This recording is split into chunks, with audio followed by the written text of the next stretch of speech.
City of love, এই গল্পের শহরটা আমাদেরও হতে পারত। খোঁজার জন্য এদিক সেদিক তাকালো। হুট করে একটা বাইক সামনে এসে পড়তেই ভড়কে গেল মাইশা। তেজ নিয়ে এর প্রতিবাদ করতে যাবে, কিন্তু বাইক আর বাইকের মালিকের চোখে দৃষ্টি নিক্ষেপ করলে ওর গরম চাহনি শীতল হয়ে গেল। নির্লিপ্ত ভঙ্গিতে আয়াত বসে আছে, পরনে নীল শার্ট আর গ্রে প্যান্ট। গরমের কারণে হাতের কাছে ফোল্ড করা হাতাটি আটসাট ভাবে লেগে আছে। মাইশার দিকে না তাকিয়েই শান্ত ভঙ্গিমায় বলে উঠল, বাইকে উঠে পড়ো। বিরক্তির ভাঁজ পড়ে মাইশার কপালে। এতদিন নিজ থেকে এক পলকের জন্য কথা বলে নাই, আর এতদিন পর দেখা করে কই না কৌশল বিনিময় করবে, কিন্তু হলো উল্টো। কওয়া নেই কথা নেই, হুট করে বলল বাইকে উঠে পড়ো। মাইশা চোখ ছোট ছোট করে বলল, আমি যার তার বাইকে এভাবে উঠে পড়ি না। আয়াত চোখ পাকিয়ে বলল, আমার বাচ্চামি শুরু কেন করেছো তুমি? ফটাফট পিছিয়ে বসে পড়ো। আয়াতের কণ্ঠে স্পষ্ট ক্রোধের আভাস পাওয়া যাচ্ছে। এই গরমেই ক্রোধের শিকার হয়েছে নিজেকে আরো ভস্মীভূত মনে হলো মাইশার। আয়াতের দিকে না তাকিয়েই বলল, আমি এখন বাসায় যাব না, আর তুমিও না হয় তোমার কাজে যাও। ইদানিং যা ব্যস্ত মনে হচ্ছে, কদিন পর তো কথা বলাই বন্ধ করে দিবে। আয়াত নীরব ভঙ্গিতে এবার মাইশার এক হাত টান মেরে বসিয়ে দিল পিছনের সিটে। হতভম্ব হয়ে গেল মাইশা। আয়াতের এহেন কাণ্ডে ওর মাথা শূন্য হয়ে গিয়েছে। আয়াত বাইক স্টার্ট করতেই মাইশা কিছু বলতে যাবে, তার আগে আয়াত শীতল কণ্ঠে বলল, মুখ থেকে একটা ওয়ার্ড বের হলে ডিরেক্ট আমি খালু খালামের কাছে আমাদের ব্যাপারে গিয়ে সব বলবো। মিহিয়ে গেল মাইশা। ভারাক্রান্ত অবস্থায় আয়াতের কাঁধে নিজের হাত চেপে ধরল। তাই আয়াত কিছু না বলেই এবার বাকিটা হাতির ঝিলের দিকে নিয়ে গেল। হাতির ঝিলের এক পাশটিতে বহমান ঠান্ডা বাতাস। রোদ্দুরের তেজটি সঠিকভাবে বোঝা যাচ্ছে না এত বাতাসের কারণে। নীল আকাশের সাদা মেঘের আস্তরণে আশপাশ চমৎকার লাগছে। সব দিকে কেমন যেন একটা মৌনতার ভাব। অদূরের শিউলি গাছটিকে এত সুন্দরভাবে দাঁড়ানো দেখে কিছুক্ষণ সেদিকে তাকিয়ে থাকার চেষ্টা করলেও তা পারল না আর মাইশা, কেননা আয়াত বিধ্বস্ত ভঙ্গিমায় বেঞ্চের সিটে মাথা এড়িয়ে দিয়েছে। চোখে মুখে কেমন যেন লাল দেখাচ্ছে। ঠোঁট কামড়ে নিজেকে নিয়ন্ত্রণ করার চেষ্টা করছে আয়াত। কিছুক্ষণ পর শীতল কণ্ঠে বলল, দুদিন ধরে কল রিসিভ করছো না কেন? মাইশা নীরব। কিছু জিজ্ঞেস করেছি তোমাকে, কল রিসিভ করছো না কেন? তবুও মাইশা কিছু বলল না। কঠোর দৃষ্টি সামনের ঝিলের পানিতে দিয়ে রেখেছে। খেপে গেল আয়াত। উচ্চস্বরে বলে উঠল, এসব লেম কাজের মানে কি মাইশা? একটা বার ভেবে দেখেছ যে আমার কি অবস্থা হয়েছিল? সারাটা দিন খাটাখাটুনি করে রাতের নিঃশব্দ প্রহরে তোমার কণ্ঠ নিমিষে আমার ক্লান্তি দূর করে। আমার জন্য একটুও কষ্ট হলো তোমার? তোমার আবদারের জন্য তো আমি ছুটে চলে এসেছি তোমার সাথে দেখা করার জন্য। আর তুমি এক কাজ করো, মেরে ফেলো আমায়, তবে তো তোমার শান্তি হবে, তাই না? ছলছল করে উঠল চোখজোড়া মাইশার। না চাইতেও চোখের অবাধ্য জলগুলো অবধারায় গড়িয়ে পড়ছে। মিহি গলায় বলল, দুদিন ধরে তোমার কল রিসিভ করলাম না বলে তুমি এমন করছো। আর তুমি একটাবার বলতে পারবে যে লাস্ট কবে আমার সাথে কথা বলেছিলে ছাড়া? আমার মনে হচ্ছিল যে আমি তোমায় বিরক্ত করছি, তাই কথা বলি নাই দুদিন। শান্ত হয়ে গেল আয়াত। মেয়েটার চোখ দিয়ে টপ টপ করে পানি পড়ছে। এভাবে বকাটা আসলে ঠিক হয়নি। আয়াত নিজের চুলগুলো এক হাতে পেছনে ঠেলে দিয়ে নির্লিপ্ত শ্বাস ছাড়ল। তারপর মাইশার সামনে আড়ষ্ট ভঙ্গিতে বলল, সরি, আমার এইভাবে বলা উচিত হয়নি। সরি বলছো কেন? দোষ তো আমার, আমি তো তোমাকে একটুও শান্তিতে থাকতে দেই না। মাইশার কাট কাট উত্তর। আয়াত কিছু না বলে আলতো হেসে এগিয়ে গেল কানের কাছে। পাশে পিছাতে গেলে আয়াত নিজের হাত দিয়ে ওর হাত চেপে ধরে, যার দরুন থেমে যায় মাইশা। আয়াতের হুটহাট এভাবে কাছে আসাতে অস্বাভাবিকভাবে ওর হৃদস্পন্দন বেড়ে যায়।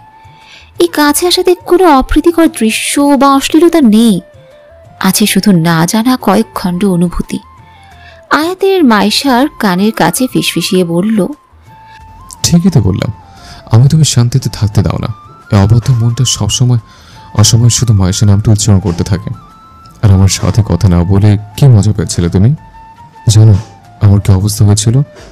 2 রাত শান্তি মতো ঘুমাতে পারেনি। শ্বাস নেওয়া তো কষ্টকর হয়ে গেছিল। আর একটু হলে যদি মরে যেতাম, তার দায়ভার কি তুমি নিতে? আয়াতের ঠোঁটজোড়া বারবার স্পর্শ করে চলেছে মাইশার কানের লতি। নিজেকে কেমন যেন দমবদ্ধকর পরিস্থিতিতে আবিষ্কার করলো। দুপুরের এই জনশূন্য পরিবেশের তিক্ততা নিমিষে মেঘের ন্যায় উড়ে গিয়েছে। আর মাইশা তখনও নীরব। আয়াত মাইশার কাছ থেকে সরে আসলো আস্তে করে। এখানে বেশিক্ষণ থাকা যাবে না। নতুন নতুন অফিসে কাজ শেখা শুরু করেছে, এই সময় কাজে ফাঁকি দিলে বাবা রাগ করতে পারে। আয়াত শীতল কণ্ঠে বলল, আর অল্প কিছু সময় মাইশা, একবার নজ ভর বিয়েটা হয়ে যাক, ততদিন আমিও নিজের ক্যারিয়ার সামনে নেই, যাতে তোমার বাবা খালু আমি তোমার অযোগ্য না মনে করতে পারে। তারপরে আরহাম আয়াতের বিয়ের জন্য অঞ্চল শুরু করবে। ফিক করে হেসে দিল মাইশা। যতবারই মনে একটা ভয় জেগে ওঠে, ততবারই আয়াত নতুনভাবে আশ্বাস দেয় ওকে। আয়াতের প্রতিটা কথা, প্রতিটা ভঙ্গিময় যেন মাইশার প্রতিটা ভালোবাসার বহিঃপ্রকাশ। রাগ, হাসি, তেজ সবকিছুতেই কোনো না কোনোভাবে যেন মাইশার অস্তিত্ব রয়েছে। মাইশার মনের কথা চট করে বুঝে ফেলার মতো ক্ষমতা ধারণ করে নিয়েছে। ব্যাপারটা এমন হলো কেন? ছেলেটা কি আজকাল মন পড়া শুরু করেছে নাকি? 11:30টার সময় নিজের খালামণির বাসায় গরম গরম ভাতের সাথে ইলিশ মাছের তরকারি খেতে মগ্ন আয়াত। বোঝা মুশকিল যে এটা কি সকালের খাবার খাচ্ছে নাকি দুপুরের। ডাইনিং টেবিলের একপাশে চিন্তায় বিভোর হয়ে বসে আছে শারমিন আর রাহেলা বেগম। নুহাস গ্যারেজ থেকে গাড়ি বের করতে গিয়ে শপিংয়ে যাবে বলে। এদিকে আয়াতের মুখে ক্লান্তি মাখা ছাপ। গত রাতে 1:30টার দিকে রেডিও স্টেশন থেকে বাড়ি এসে ভেবেছিল সকাল পর্যন্ত শান্তির ঘুম দিবে, কিন্তু সে ভাগ্য আর জোটেনি। হুট করে কল এসেছে যে ওর শোয়ের জন্য একজন কোম্পানি স্পন্সর করবে। মিটিং সকাল 9টায়। এদিকে বাবার সাথে ব্যবসার কাজ শেখা আবার এই জবটি রীতিমতো ক্লান্ত করে তুলেছে আয়াতকে। আজ নুহাসের বিয়ে শপিংয়ের জন্য সবাই একসাথে শপিং করতে যাবে বিধায় আয়াত বাংলা মোটর থেকে সরাসরি খালামণিদের বাসায় এসে পড়ল। আয়াত খেতে খেতে মিহি কণ্ঠে বলে উঠল, রান্নাটা বেশ মজার হয়েছে খালামণি। সকালে তুই কিছু খাসনি তাই না? প্রশ্ন করলেন শারমিন বেগম। বিনিময়ে আলতো হেসে আবার প্লেটে মনোযোগ দিল আয়াত। শারমিন আর রাহেলা বেগম যা বোঝার বুঝে গিয়েছে। কপালে বিরক্তি চেপে বসালেন রাহেলা বেগম। ছেলের এসব খামখেয়ালিপনা তিনি মেনে নিতে পারছেন না, তাই ক্ষুণ্ণ কণ্ঠে বলে উঠলেন, এত বড় হয়ে গিয়েছিস, কবে নিজের খেয়াল রাখা শিখবি বলতো? আমি তোকে বারবার করে বলেছি এসব রেডিও স্টেশনে আর্টসে এর কাজ ছেড়ে দে। তোর বাপের ব্যবসা আছে, তোরা ভাই বোন মিলে সুন্দর মতন সামলাবি। কিন্তু ছেলে কি আমার কথা শুনে? আগে পড়াশোনা ছেড়ে বন্ধুদের নিয়ে দেশ ঘুরেছিস, আর এখন আবার কাজের চাপে দম দিতে পারিস না। বিনিময়ে আয়াত নীরব থাকল। খালামণির উদ্দেশ্যে ব্যস্ত ভঙ্গিতে বলল, খালামণি পানি দাও তো। শারমিন বেগম সবিনয়ে তা করলেন। আয়াত আজ তৃপ্তি সহকারে খেয়েছে। হয়তো পেটে ক্ষুধা ছিল বিধায় খাবারটি আরো সুস্বাদু লেগেছে। এমনিতেও ইলিশের তরকারি আয়াতের বেজায় প্রিয়। বেসিন থেকে হাত ধুয়ে আয়াত বলে উঠল, তাড়াতাড়ি চলো, নজ ভাই বোধহয় বাইরে ওয়েট করছে। এই কথাটি বলে সদর দরজার দিকে চলে যেতেই মুখোমুখি হলো মাইশার। মেয়েটা আজ কালো সালোয়ার কামিজ পরেছে নরমাল কারুকাজে। হালকা কোকড়ানো চুলগুলো তুলি দিয়ে বাঁধা। লেয়ার কাট করার কারণে সামনে ছোট ছোট চুলগুলো সুন্দরভাবে কপালের উপর পড়ে আছে। আয়াত কিছুক্ষণ সম্মোহনী দৃষ্টিতে ওর দিকে তাকিয়ে থাকলো। এটা ধীরে ধীরে আরো সুন্দর হয়ে যাচ্ছে। অন্য সময় হলে আয়াত নিজের খাপ ছাড়া কথা দিয়ে মাইশার 13টা বাজিয়ে দিত, কিন্তু এখন সেই সময়টা না। তাই স্বাভাবিক ভঙ্গিতে বলে উঠল, খালামণি মাকে নিয়ে জলদি বাইরে এসো। সম্মতি জানালো মাইশা। ছেলেটা কাজের চাপে একেবারেই নীরব হয়ে গিয়েছে। তবুও সেই চোখ জোড়ায় তাকালে এক অন্য ভালো লাগা কাজ করে ওর। কেমন যেন হিম শীতল এক অনুভূতি। তপ্ত গরম চারিপাশে, সাথে তো রয়েছেই মানুষের জমজমাট ভিড়।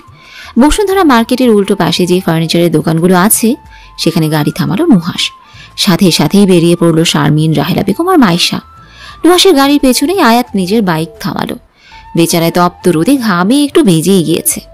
মাইশা অসহনীয় চোখে চারিদিকে তাকালো। আজ শনিবার, আর এই কারণেই বোধহয় যানজটটা একটু বেশি। সামনে মেট্রো রেলের কাজ হওয়াতে রাস্তার পরিধি সাময়িক সময়ের জন্য কিছুটা ছোট হয়ে গিয়েছে।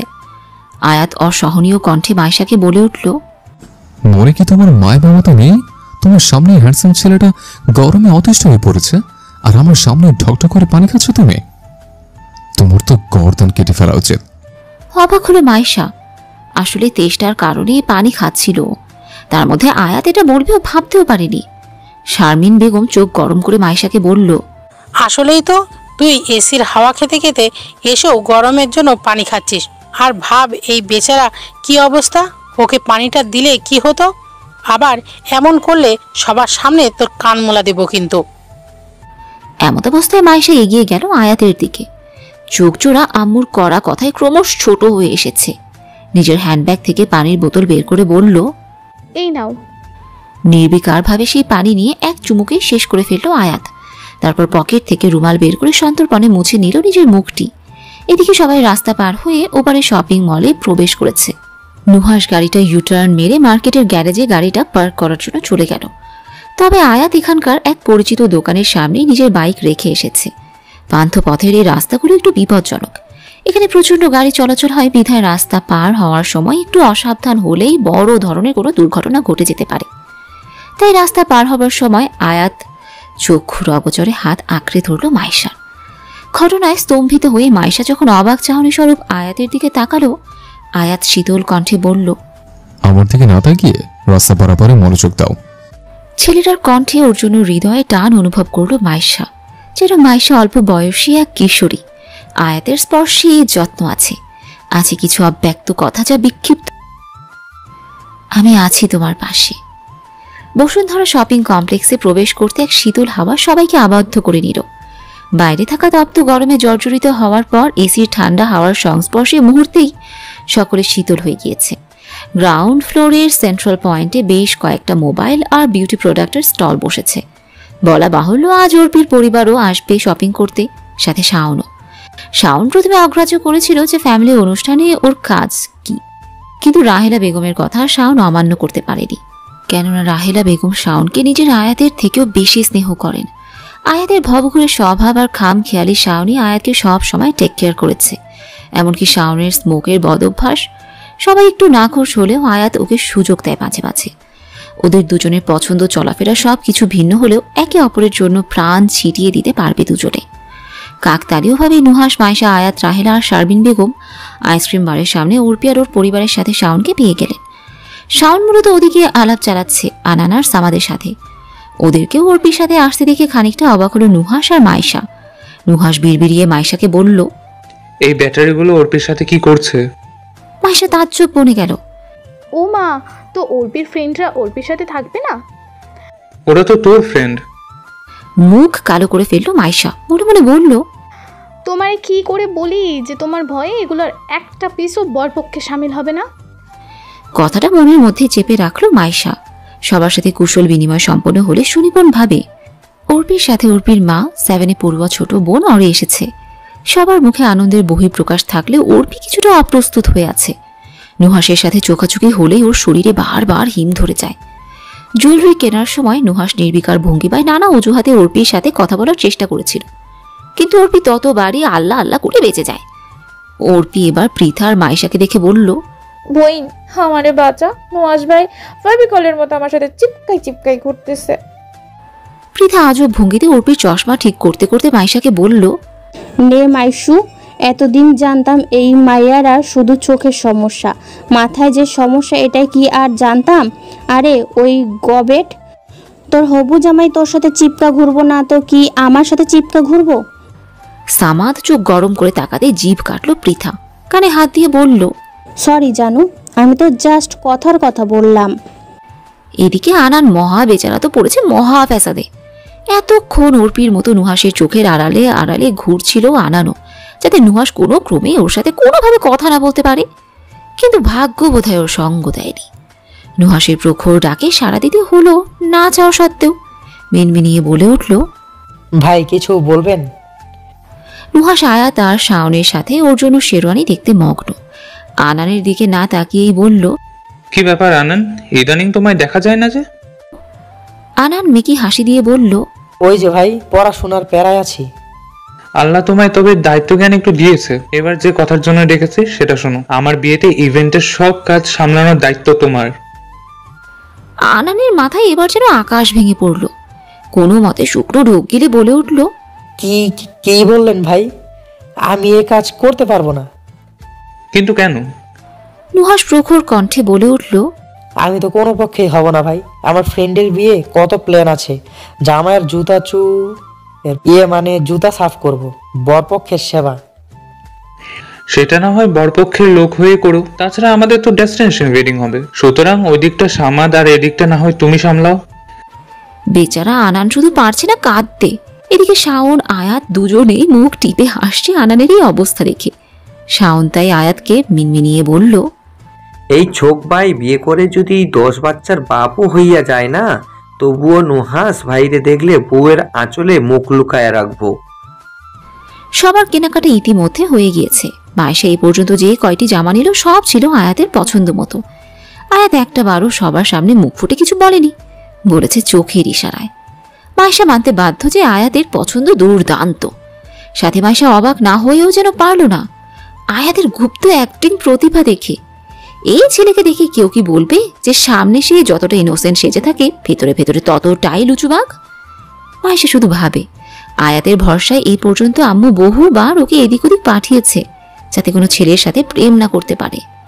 অ্যাট এনি চান্স সত্য জেনে গেলে তোর আম্মু হার্ট ফিল করতো। সব শেষে এখন শুধু অর্পির গায়ে হলুদের শাড়ি কেনাটা বাকি। লিফটের 3 তলায় শাড়ির মার্কেটের মধ্যে, তাই চলে গেল সবাই। আয়াত, শাওন, সামাদ, আনার, নুহাস সবাই বাইরে এদিক ওদিক ঘোরাঘুরি করতে মগ্ন, আর বাকিরা সবাই শাড়ির দোকানে ঢুকেছে। অনেক খোঁজাখুঁজির পর একটা শাড়ি পছন্দ হলো সবার, তাই শারমিন বেগমের কথা মতো মায়েশার সাথে অর্পিকে চেঞ্জিং রুমে পাঠিয়ে দিলেন তিনি। চেঞ্জিং রুমের সাইডটা একটু দূরে থাকায় বেশ নীরব। হঠাৎ শাড়ি পরতে গিয়ে অর্পি ভেতর থেকে বলে উঠল, মাইশু, কি হয়েছে? ব্লাউজ তোমার কাছে, একটু নিয়ে আয় না। বিরক্তির ভাঁজ পড়ল মায়েশার মুখে। বিড়বিড় করে বলে উঠল, তুই কশিম কালেও ঠিক হবি না, দাঁড়া নিয়ে আসছি। বেশ কিছুক্ষণ পর দরজায় নক পড়ল। অর্পি ধারণা করলো যে মায়েশা হয়তো ব্লাউজ নিয়ে এসেছে, তাই দরজা খুলতে হাত বাড়িয়ে দিতেই নুহাস তৎক্ষণাৎ ভেতরে এসে দরজা লাগিয়ে দিল। অর্পির তো এবার দম বন্ধ অবস্থা। আমতা আমতা করে বলে উঠল, আপনি এখানে কেন? দরজার সাথে ওকে মিশিয়ে ফেলল নুহাস। চোখের চাহনি তীব্র থেকেও তীব্রতর। এই দৃষ্টি দেখে অর্পি আগে ভয় পেলেও এখন কেমন জানি ঘুরে পড়ে যায়। কি আছে এতে যা ওকে ঘায়েল করে ফেলে? নুহাস শীতল কণ্ঠে বলল, আমায় এড়িয়ে চলছো কেন? অর্পি নড়াচড়া করতেই নুহাস শক্ত করে ওর বাহু চেপে ধরল। ছেলেটার উষ্ণ নিঃশ্বাস অবাধ্য ওর মুখশ্রীতে লেপটে যাচ্ছে। অর্পির শরীরে অদ্ভুতভাবে কাঁপাকাঁপি শুরু হয়ে গিয়েছে। যে কোনো মুহূর্তে ভূমিকম্পের ন্যায় হয়তো ধূলিসাৎ হয়ে যাবে। কেমন যেন জীবাণু অনুভূতি চারা দিয়ে উঠেছে ওর হৃদয়ে। জড়ানো সুরে তাই বলে উঠল, আপনার কাছে আসার ভয়ে এড়িয়ে চলছি, এবার ছেড়ে দিন না। ছাড়বো না। কি করবে তুমি? আমি তবে কিন্তু সত্যি অজ্ঞান হয়ে যাব। নুহাস কিছু বলতে যাবে, বাইরে কেউ নক করতে, তাই থেমে গেল। মায়েশা বলে উঠল, এই নে তোর ব্লাউজ এনেছি। বেচারা অর্পি তো পড়লো এবার মহা ফ্যাসাদে। এদিকে ভাই জ্বালাচ্ছে, ওদিকে বোন প্যান প্যান করছে। উত্তেজনার অস্থিরতা ওকে যেন ক্রমশ গ্রাস করে ফেলছে। এদিকে নুহাসেরও ছাড়ার কোনো নামগন্ধ নেই। বাইরে মায়েশা আছে বিধায় কিছু বলতেও পারছে না। ভারাক্রান্ত হয়ে কেঁদে দিতে ইচ্ছে করছে ওর। তপ্ত শ্বাস নিয়ে তাই মিনমিনিয়ে বলল, আল্লাহ, আমার উঠায় নিয়ে যাও। এদিকে বিরক্তির শেষ সীমা অতিক্রম করে চলেছে মায়েশা। কখন থেকে চেঞ্জিং রুমের দরজা ধাক্কাচ্ছে, কিন্তু মেয়েটার কোনো সারা শব্দ নেই। হাতে শুধু একটা ব্লাউজ নিয়ে এভাবে দরজা ধাক্কাতে দেখে কিছু মানুষ আর চোখে দেখতে থাকলো ওকে। মায়েশার হয়ে দাঁড়িয়ে থাকতে নিজেকে মনে হচ্ছে এক ভিন্ন গ্রহের প্রাণী। তাই দাঁতে দাঁত চেপে আবার বলে উঠল, কি রে, ভেতরে মরে টরে গেলি নাকি? নুহাস ইশারায় অর্পিকে বলল প্রতি উত্তর দিতে। অর্পি তাই আমতা আমতা করে বলল, না রে, এমনি তোরটা খেয়াল করিনি। এই নে ব্লাউজ নিয়ে আমারে উদ্ধার কর। অর্পির দরজাটা এমনভাবে খুলল যাতে মাইশা কিছুতেই ভেতরে নুহাসকে না দেখতে পারে। উত্তেজনায় মেয়েটার বুক ক্রমশ ধুক ধুক করে চলেছে।